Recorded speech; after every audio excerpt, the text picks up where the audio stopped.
Good afternoon from Haskell Hall in the Episcopal Church of the Redeemer in Ruston, Louisiana, in the United States.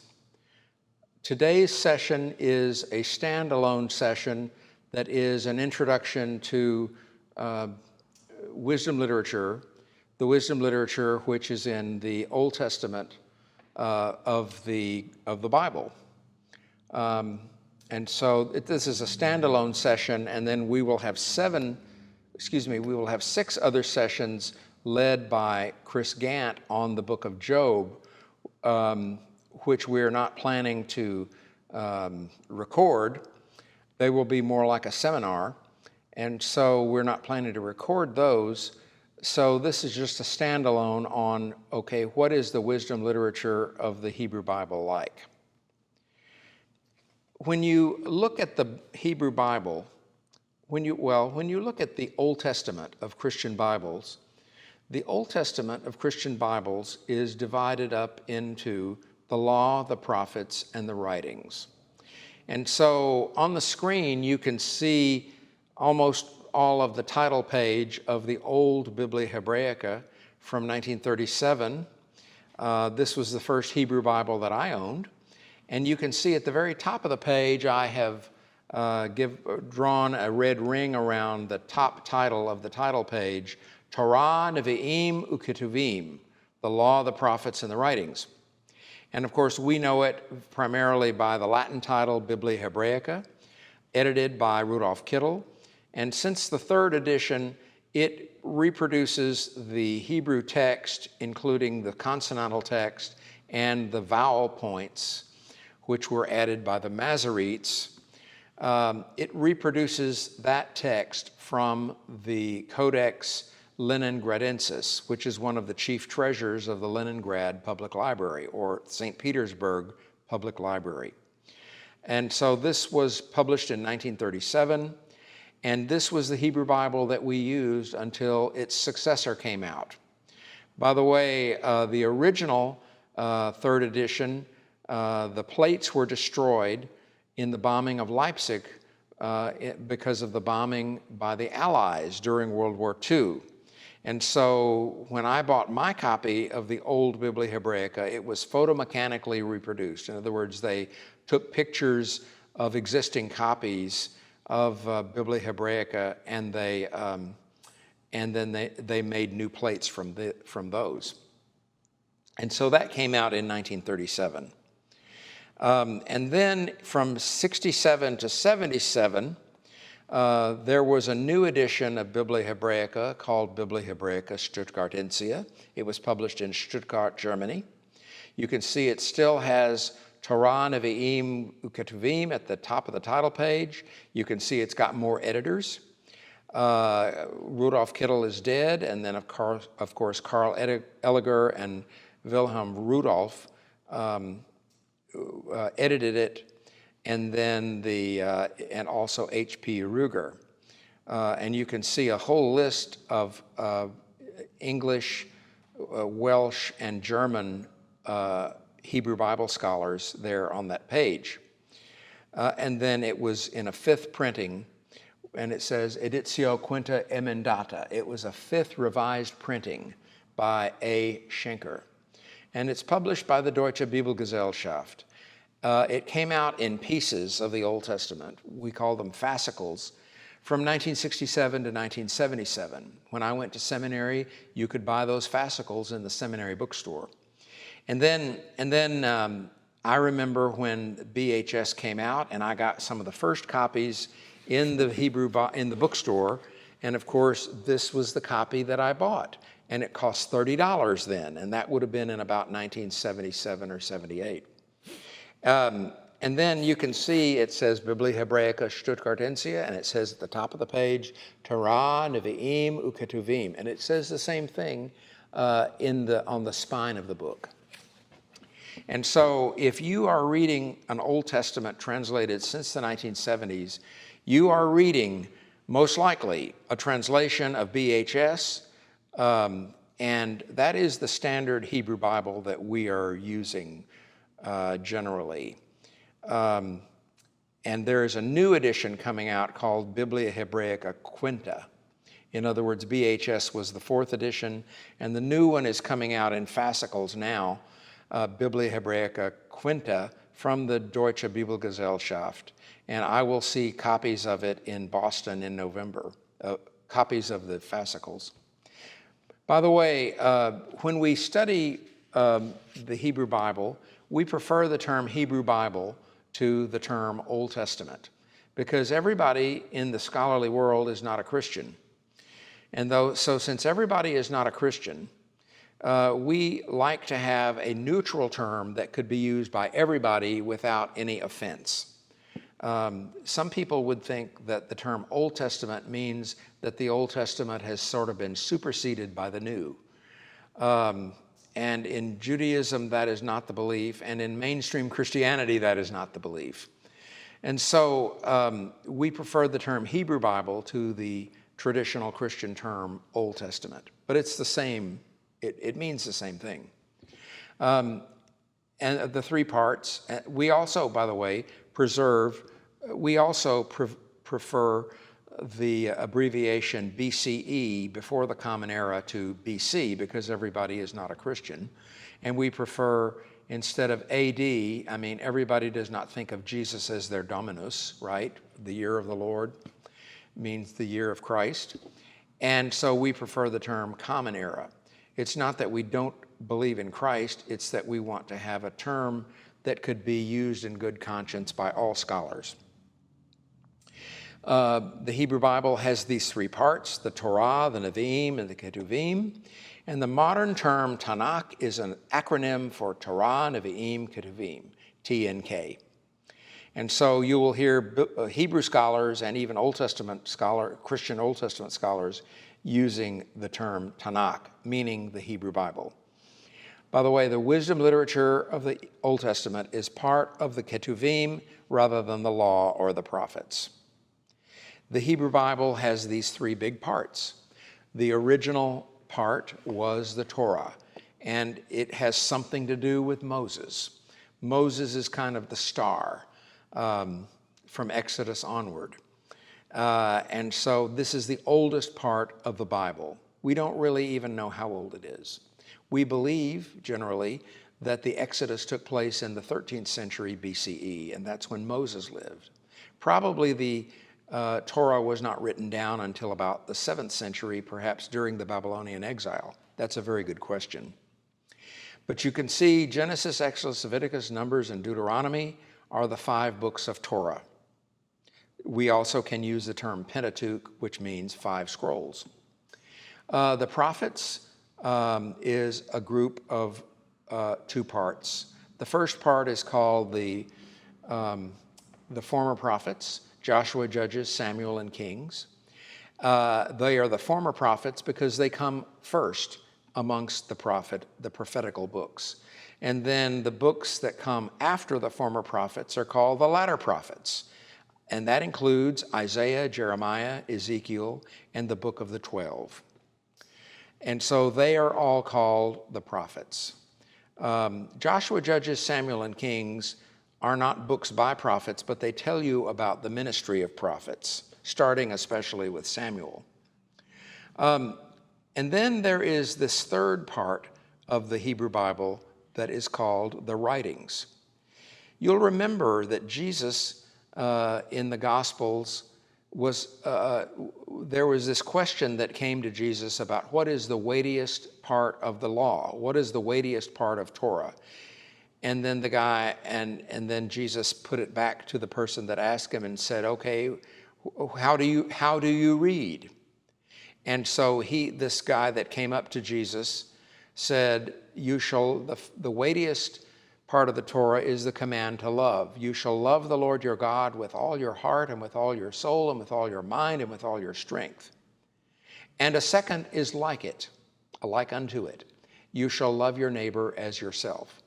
By the way, these are 2 quotes from the Torah, right? Deuteronomy is the first quote, and the second quote is Leviticus 19:18. You shall love your neighbor as yourself. And of course, Jesus comments on this. On these 2 commandments depend all the law and the prophets. Everything in the Hebrew Bible, the law and the prophets, depends on the love commandment, the commandment to love God and to love one's neighbor.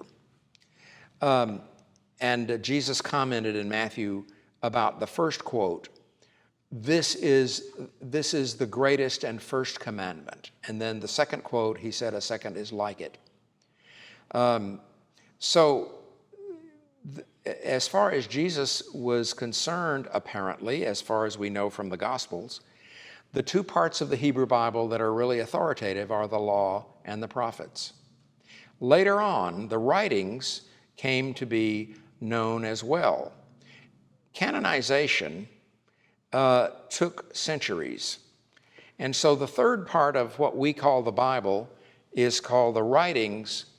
And when Jesus talks about the Bible, he says the law and the prophets.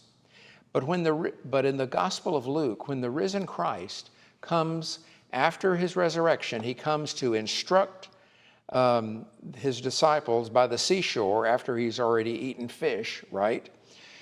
He instructs them on the things in the law, the prophets, and the Psalms concerning himself. And so the Psalms is, that's no accident. That is the first book of the writings. And so you can see all of these books are from a later time period. By the way, Chronicles is based on Samuel and Kings. Samuel and Kings are written from the southern kingdom point of view. Southern kings are good, northern kings are really no good. And Chronicles it used Samuel and Kings as a literary source, but it was a rewrite. And the rewrite was from the northern kingdom's point of view. So Chronicles is a northern kingdom rewrite of Samuel and Kings. Okay? By the way, this is the book of the table of contents of BHS. And you can see you've got the Genesis, and it gives you Bereshit, which is the first word of Genesis in the beginning. And so Exodus is Shemot. By the way, Exodus begins with, these are the names of those who went down to Egypt, etc. Shemot, names. And then Deuteronomy begins, Elah Hadvarim. These are the words which Moses spoke in the ears of all Israel. And so Dvarim, literally meaning words, is the Hebrew title of Deuteronomy. And so you can see this is the order. You can see that there are 36 books. Later, in later tradition, Samuel and Kings and Chronicles were divided into 2 books each. And so when you divide them up, then you no longer have 36 books, but you have 39 books. And this is the books of the Hebrew Bible that we know. At the Reformation, the Protestant churches preferred not to use the books that were only written in Greek from the Septuagint. And so they preferred the 39 books to be they and they alone were the Old Testament, except we Anglicans preferred to include the Apocrypha in a kind of a secondary way, as I'll mention in a few minutes. And so what happened is that both the northern kingdom and the southern kingdom fell. The Assyrians conquered the northern kingdom, and the Babylonians conquered the southern kingdom. And so after that was in the 7th and 8th centuries. And then later in the 4th and 3rd centuries BCE, Alexander the Great conquered the world. And everything you see on this Nelson Bible Bible Maps map, all of this that is bounded by the brown lines, all of this is the territory conquered by Alexander the Great, which included Syria, Israel, Palestine, whatever we're calling it. You can see Jerusalem is there. But all of these were conquered peoples. And then you see, then they became part of other empires. In other words, Ptolemy, Seleucus, Antigonus, Lysimachus, and Cassander were generals under Alexander the Great. And then Alexander the Great died in his 30s of a fever, whatever that means. And then these generals took over their part of the empire. And one of the major things that they did was they imposed Greek culture, including the Greek language, on the conquered peoples. And so when they did that, the Hebrew Bible had to be translated into Greek. And so it was translated into Hellenistic Greek. That part of Greek which was imposed, well, basically they imposed a type of Athenian Greek or Attic Greek in the 4th century and 3rd centuries. And then as Greek was imposed on these conquered peoples, then some of the native languages kind of mixed a bit with the Greek that was imposed on them. And that type of Greek, which is a little bit mixed, is what we call Hellenistic Greek. Hellenic is something that is Greek, and Hellenistic is in a kind of a not quite perfectly pure Greek, you see. And so this is the Greek of the Hellenistic Roman period. And the New Testament was written right in the middle of that Hellenistic Roman period. Well, they translated the Hebrew Bible into Greek. And the traditional story that is told is that there were 70 translators, 35 groups of 2, and they all came up with the same translation. And that's why we call this translation the Septuagint. And so biblical scholars abbreviate the Septuagint with the Roman numerals LXX, meaning 70. And here you have the Septuagint, the 2 title pages. On the right is the German title page, written in Latin, of course, by the German Bible Society, which published this for the Greek Bible Society. And so on the left there, you see He Palaia Diatheke, the Old Testament, according to the 70. And so it's edited by Alfred Rahlfs, and then it was edited further and corrected by Robert Hanhart, who taught at the University of Göttingen, and I actually met during my year in Göttingen. And it says, duo tomoi eis hena, and then in Latin, duo volumina in uno, 2 volumes in 1. And so this was revised in this edition, the Editio Altera, and that was published in 2006, and this is what is on my desk. And so when they brought the Hebrew Bible into Greek, they added books to it that were never in the Hebrew Bible. For example, there were Greek additions to Esther. There are Greek additions to Daniel. There are 3rd and 4th, well, all 4 books of Maccabees were added later. 1st Maccabees actually was written in Hebrew, but a complete Hebrew text doesn't survive. And so when you read 1st Maccabees in the Apocrypha or the Deuterocanonical books, you are reading a translation of the Greek of 1st Maccabees. And then 2nd Maccabees was most assuredly never written in Hebrew. It is Greek. It is really Greek, and it is really weird. You can see that on the 2nd volume of Rahlfs, you have the Psalms. That's the same as our Psalms. And then there are the Odes, and those are added later. You can have also, well, if you look right under Canticum is, of course, Canticum Canticorum, the Song of Songs, or the Song of Solomon. Right under that is Job, and then right under that is Sapientia, and that is the book of the Wisdom of Solomon, which is an apocryphal book. And then you have Ecclesiasticus, Siracides. Sometimes we call it Ecclesiasticus, sometimes we call it Sirach, and sometimes we call it Ben Sira. Then you have the Psalms of Solomon.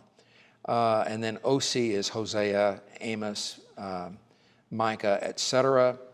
And then you can see that there are other books that are not in the Hebrew Bible, such as Baruch, the Epistle of Jeremy, and then you have the Greek additions to Daniel, and you have Bel et Draco, and the book of Susanna. And those are written in Greek. They were never written in Hebrew. By the way, part of Daniel was not written in Hebrew, it was written in Aramaic. Part of Ezra and Nehemiah also were written in Aramaic because that was the language the Hebrew people spoke at that time during the Babylonian captivity. So anyway, these include, the Septuagint includes the 39 books of the Hebrew Bible, plus the books of the Apocrypha, which Roman Catholics refer to as the deuterocanonical books. And so the church always read the books of the Apocrypha and never threw them out until the Reformation. This was an idea of the reformers of the 16th century. Here is a screenshot of my book of the Rolf's Septuagint, and you can see at the running header at the top of the page it says Sophia Salomonis, the Wisdom of Solomon, and of course that's in Greek. And then on the right-hand page it says at the top of the page Sapientia, which is Latin for wisdom. And so basically the idea is the universal scholarly language is Latin.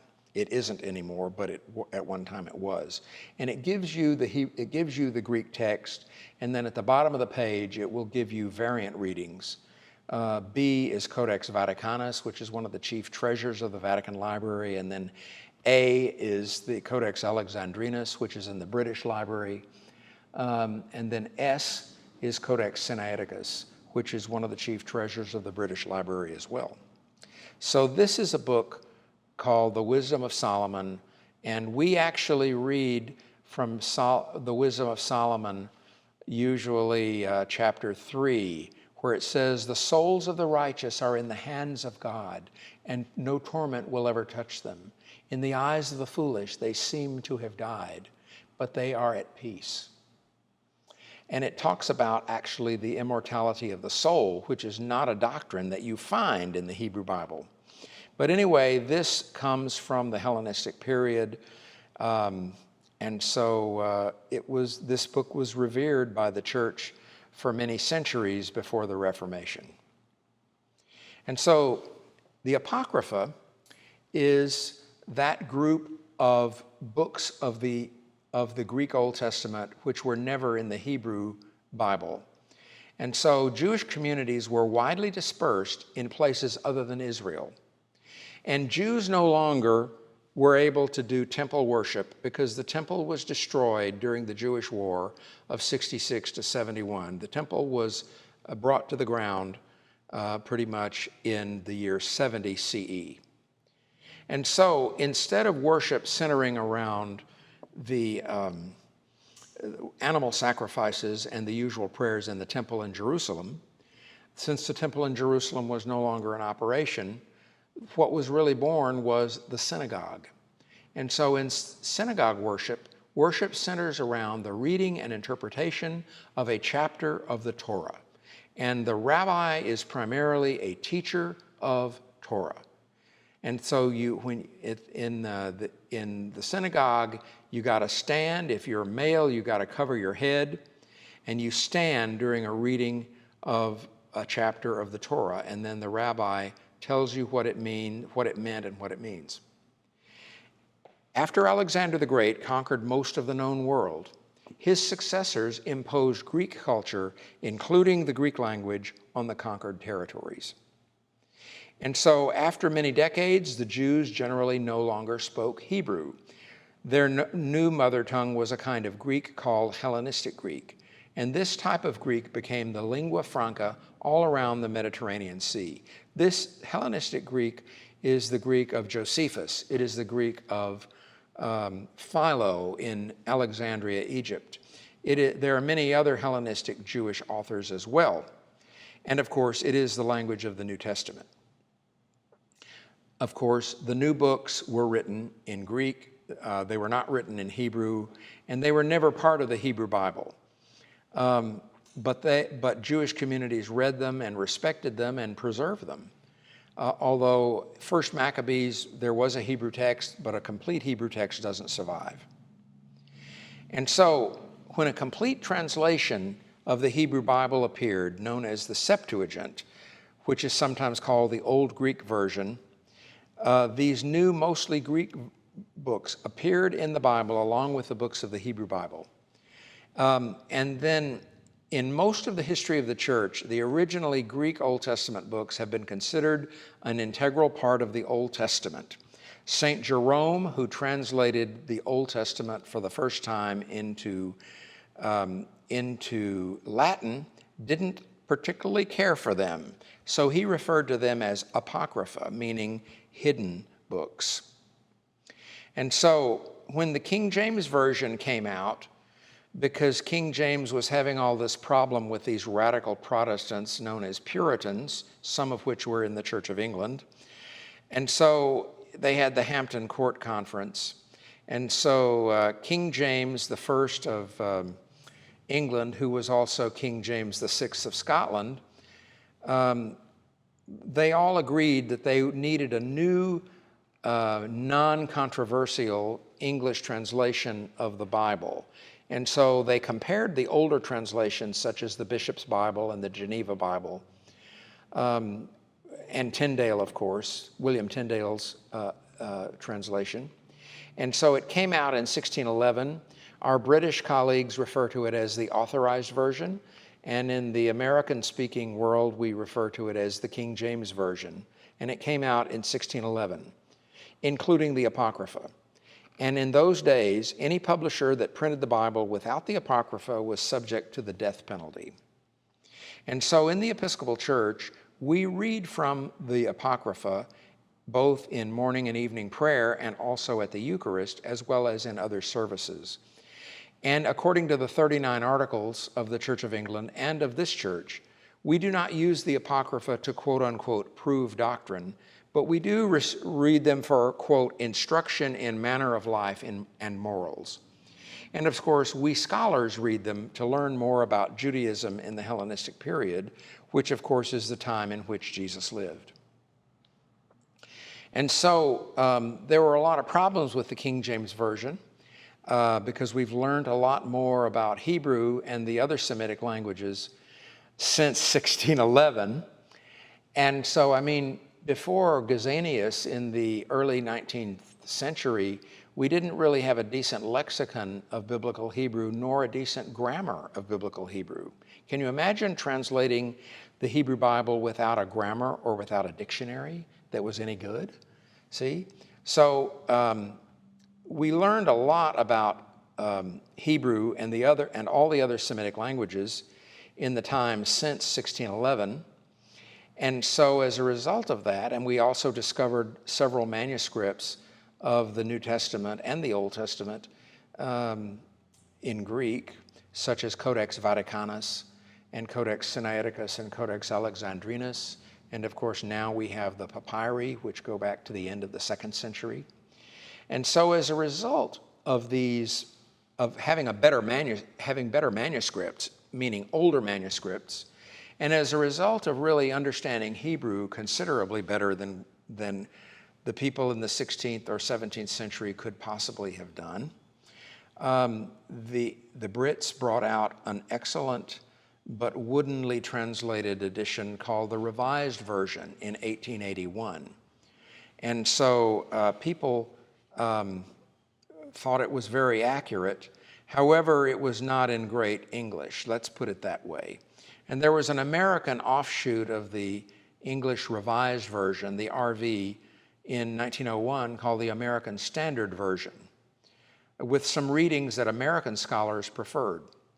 And then as a result of dissatisfaction with the English of the RV or the ASV, then scholars brought out the Revised Standard Version, the Old Testament in 1946, the New Testament in 1952, and then the Episcopal Church, our General Convention, actually asked the RSV Committee, or the National Council of Churches, which holds the copyright to the RSV, to publish an RSV of the Apocrypha as well as the Hebrew Bible and the New Testament. And they did so in 1957. And it became the part of the most famous study Bible of all, the Oxford Annotated Bible with the Apocrypha, the Revised Standard Version, published in New York by Oxford University Press in 1965. And if you went to seminary in the 70s, in a seminary other than a fundamentalist type seminary, you probably own a copy of the Oxford Annotated Bible. So anyway, a lot has happened in biblical scholarship since the 16th and 17th centuries, to say the very least. Well, looking at dates, most scholars would agree to an approximate date for Moses and therefore the Exodus at about the 13th century BCE. The classical prophets like Isaiah, Jeremiah, Amos, and that bunch, the 8th and 7th centuries BCE. The united monarchy under King Saul, King David, and later King Solomon were the 11th and 10th centuries BCE. The division between the northern kingdom and the southern kingdom of Israel, namely Israel and Judah, was in the 10th century. The destruction of Jerusalem was in the 6th century BCE. Alexander the Great's conquering of the Mediterranean world, all of that part that was on that map, was in the 4th and 3rd centuries BCE. And of course, the great center of learning was Alexandria in Egypt, which was founded in 332 BCE. And that's where the great library was. And that's where Philo was. And that's where Clement of Alexandria was. And that's where Origen was. And so Alexandria, Egypt, was a great, great center of learning until, of course, the library was burned. Also, the Second Temple was destroyed in 70 CE by the Romans.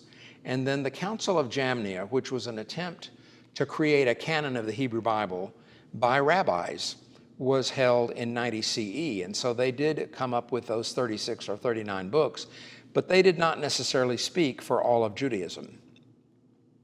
And so amongst these 39 books, plus the other books, you have several books which are wisdom literature. The Hebrew Bible has 3 books of wisdom literature: Proverbs, Job, and Kohelet. And we know Kohelet by the title Ecclesiastes. Ecclesiastes has a very pessimistic worldview. And then in the Apocrypha, written in Greek, there are 2 books of wisdom literature, most notably the Wisdom of Solomon and also Sirach. It's called the Wisdom of Jesus ben Sirach. And it's also known as Ben Sira or Ecclesiasticus, which is different than Ecclesiastes. And so this is wisdom literature, but written in Greek. And there are also Psalms which certainly have the perspective of wisdom literature, including Psalm 32, Psalm 34. I think you can find a wisdom perspective in Psalm 1. And so here are 6 Psalms which you could very well class as wisdom Psalms.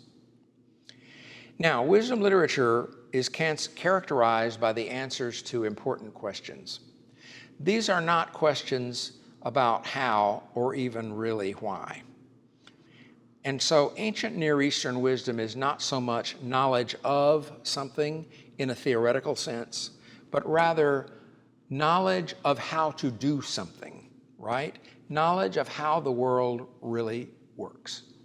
And so some Egyptian wisdom literature has also survived. And many parallels to Hebrew wisdom literature have been drawn by scholars from Egyptian wisdom literature. And in Egyptian wisdom literature, there is this thing called ma'at, which seems to mean practical knowledge of the world. And the question is that the same as da'at in Hebrew or Aramaic? Good question. But ma'at can be translated as truth or order or justice. And so ma'at is the way the world should work or really does work. And if you are a wise person, you've got ma'at. And you might know a lot of things about technical things, but if you don't know ma'at in Egyptian wisdom literature, if you don't know ma'at, you are not really wise. And so the idea that you could have real parallels between Hebrew wisdom literature and Egyptian wisdom literature has got a good reason. And the reason is that all the Semitic languages of the ancient Near East are related to each other. All but one of the Semitic languages, and the one exception is Ethiopic, All of them are written from right to left. Ethiopic is written from left to right, but all the rest of them are written from right to left. Hebrew and Aramaic are the two that are closest to each other. And it's called a Northwest Semitic language. And Arabic is a Central Semitic language. And then Ugaritic is a Semitic language discovered in the 19th century, and it contains many words which are cognate with Hebrew and Aramaic words. We no longer think that the water in that famous psalm, the waters have come up unto my soul. Okay, how high is the soul? No one knows. Well, when you found the word that is the cognate word of nephesh in Hebrew, when you found the cognate of it in Ugaritic, they found that that word that is cognate with nephesh in Hebrew is actually a word that means neck or throat. And so that psalm is now correctly translated as, the waters have come up unto my neck rather than up unto my soul. Okay, how high is the soul? I don't know. And so the people before the mid-19th century, no one had found Ugaritic. They didn't know it existed. And so now that we have the Rosh Shamra tablets, you can read the Ugaritic language, and Ugaritic has a lot of words which have the same roots or have cognate roots to words in Hebrew and Aramaic. And then there's another Semitic language, which is a Babylonian language, which is a cuneiform language, which goes back to the 23rd century BCE, called Akkadian. Well, why are these languages related to each other? Well, we know they are related to each other, and so the theory is that these Semitic languages, such as Hebrew, Aramaic, Ugaritic, Akkadian, as well as others, as well as Egyptian languages, they all were part of a language. They are developments of a language that is a theory that we call Proto-Semitic. And so the people who spoke the Semitic languages, and they spoke Proto-Semitic, I guess, when they spoke these languages, before they were written down, of course, they were generally nomadic people. Obviously, this included Abraham, who lived in a city called Ur of the Chaldees. And Chaldee is an old name for Aramaic, by the way. And by the way, there was a city called Eridu. So one idea is that Ur of the Chaldees in the Bible was the same as the city that's been found archaeologically called Eridu. That's a very good question. But these people were nomadic people. And that made it very likely for the Semitic languages to develop and mix with each other. Aramaic and Hebrew are the two Semitic languages that are the closest to each other. And it is believed that they were both originally Canaanite dialects of Proto-Semitic. And by the way, the land of Israel, the land that became the land of Israel or the land of promise, that was originally the land of Canaan, right? So you have a very cosmopolitan culture. And so in wisdom literature, there are some ideas that are kind of similar. In Egyptian wisdom literature, wise people have ma'at. In Hebrew wisdom literature, wise people have chokhmah, wisdom. And of course, chokhmah is a grammatically feminine word, and so sometimes chokhmah is personified as a woman. In Jewish wisdom literature, written in Greek, wise people have Sophia, right? By the way, when in Paul writing in 1 Corinthians 3, he says, as a sophos architecton, as a skilled master builder, I laid a foundation. And so people who are skilled or who have wisdom, people who are skilled are called sophos, and Sophia is what we translate as wisdom. And of course, it's not just languages that mixed. Language is a part of culture. Cultures mixed with each other because people mixed with each other. And cultural mixing is a result of the nomadic lifestyle. And also cultural mixing is a result of warfare and slavery. Hence, in the same country, you can have both majority cultures a majority culture and a minority culture at the same time, including majority and minority languages. Think of the Hebrew people in Egypt while Joseph was alive. Think of the culture of enslaved people here in the American South before and during the Civil War, where you have a minority culture and a majority culture. And so, because people mixed, the cultures mixed, and language is a part of culture. And of course, you can see that here is what happened to those empires when they were conquered. The Seleucids Empire lost territory to the Parthians, and by 170 and by 155, and also by 140. So they lost a lot of territory, most of their eastern territory, to the Parthians. So a lot of things were happening.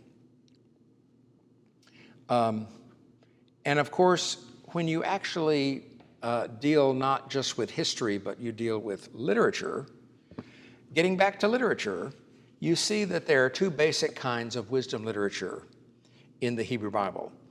The first kind is practical advice to a young person on how to attain a successful and good life.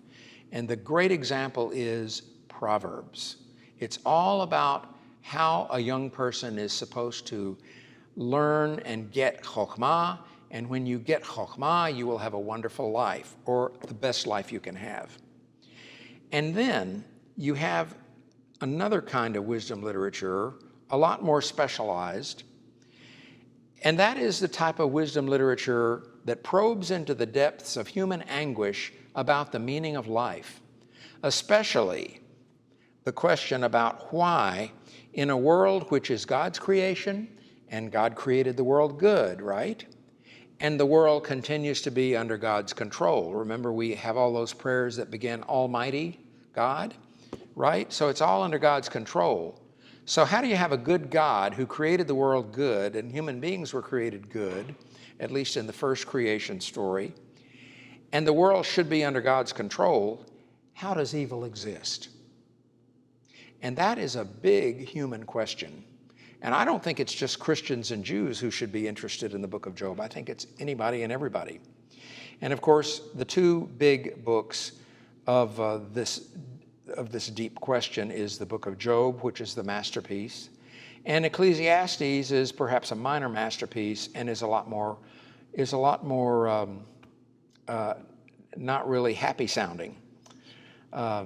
Ecclesiastes does not necessarily have a happy ending like Job has.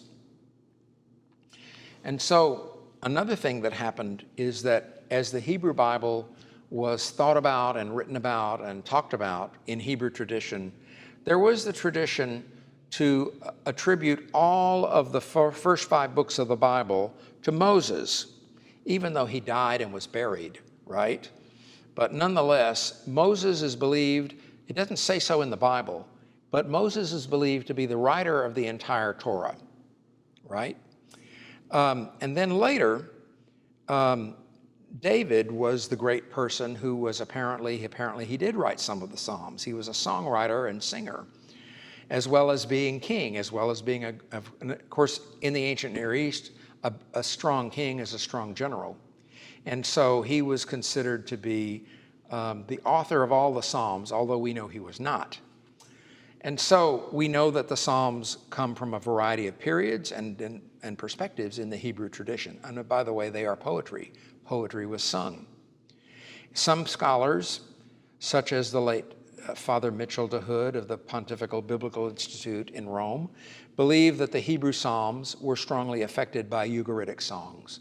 And if you read the 3-volume Anchor Bible Commentary on the Psalms by Father Mitch de Hood, the late Father de Hood, you will see his interpretation of these Hebrew Psalms with their background in Ugaritic Psalms. And so if you want to study the Rosh Shamra tablets of Ugaritic, you probably need to go to Rome. Solomon was believed to be the fountain and fountainhead of all wisdom, just as Torah was given the popular identification with Moses. In Hebrew, we frequently say the Torat Moshe, the Torah of Moses. And the entire Psalter was given the popular identification with David. There was perhaps an even greater tendency to identify Solomon with wisdom literature. And so Proverbs was attributed to Solomon, as was Song of Songs, which is given the title Song of Solomon in the King James and other English versions of the Bible. Song of Solomon is an English title for the Hebrew title Shir HaShirim, Song of Songs. And so, in the late 1st century before the Common Era, about 1,000 years after the lifetime of King Solomon of Israel, a Jewish wisdom writer had the audacity to attribute his wisdom book to Solomon. 1,000 years after Solomon. That's how influential the tradition of Solomon as the author of wisdom was. It didn't even matter that the writer of the Wisdom of Solomon made use of Greek philosophical ideas, such as the separation of body and soul and the immortality of the soul, which has no place in the Hebrew Bible. These are used to explain the meaning of death in the book of Wisdom, chapter 3.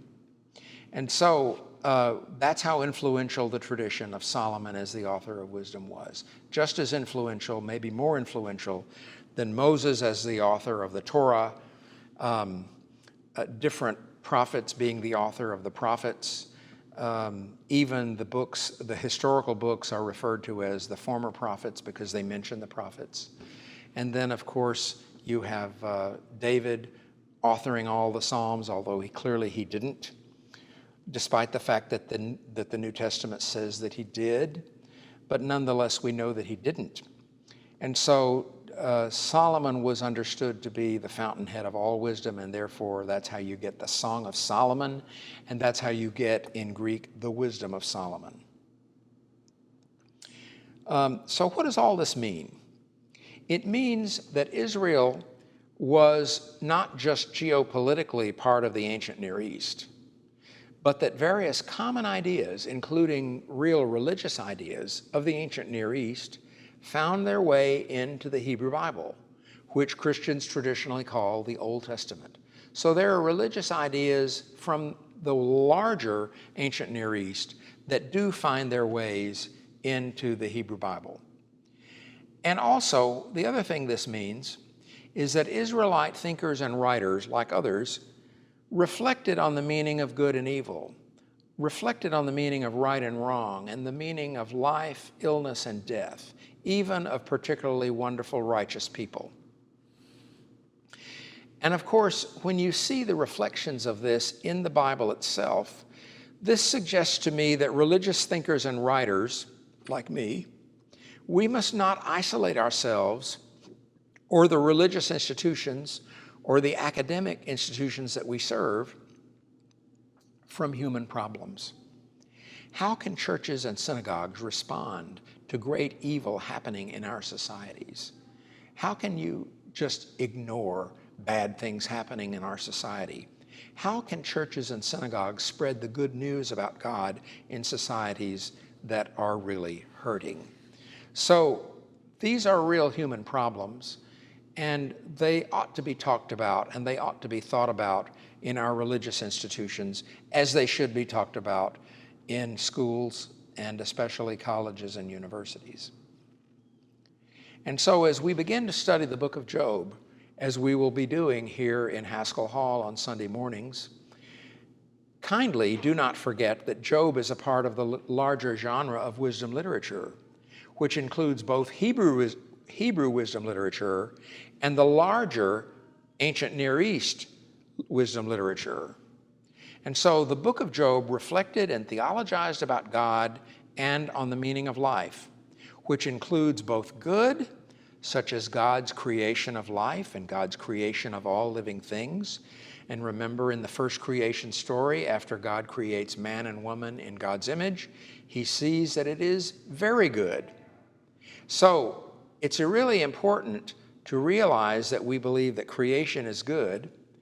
And so if you've got a good creation and you've got a good God and an all-powerful God, you've got to somehow theologize about good and evil. namely the possibility and the reality of human sin. And that is what the book of Job is about. And so this brings us to the end of this video, and I hope that you will join us in Haskell Hall on Sundays to the class on the book of Job.